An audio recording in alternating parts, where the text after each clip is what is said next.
You'll have to educate me a little here. Was there a specific style of martial arts you were studying, or did you embrace several styles? I know you've competed in and become world champion in various areas. Was there a specific thing you went into first, or is that common for people to learn different styles?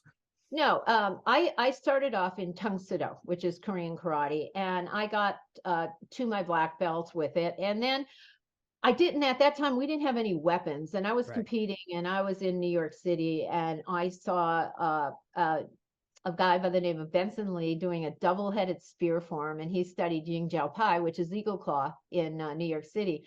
And I was like, I have to learn that. I have to learn that weapon. So I said, where do you train? And then he told me, and I would go there every Sunday for years, like just to study with Master Shum to learn weapons. So I still was doing Tung Sido, and which I was glad that that was my first start Right. because I learned I like my kicking came from that. And then I just started saying, okay, I want to learn wushu. I saw wushu, so I went to China, to Chengdu back in 1982 when we couldn't even get in there. My instructor got us special permits, training in the mountains of Chengdu.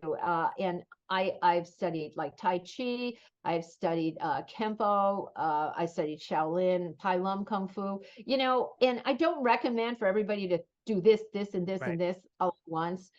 You have to master one style down, and then it's okay to branch off into other styles. And even though like next year will be 50 years I've been training in martial arts, I'm still learning. There's so much to learn. There's a lifetime of knowledge, that you can learn from martial arts.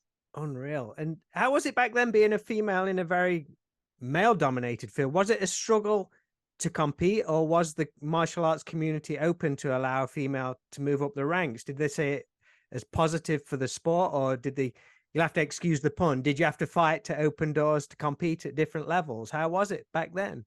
Yeah, it was both. It was good and it was not good. Right. When I first started, because I was a serious student, everybody accepted me Hmm. in the school. And I never really started thinking, hey, I'm a woman and there's a man, and then we got this here. And then it was when I started going in competition, and then I had to compete against the men in weapons, right?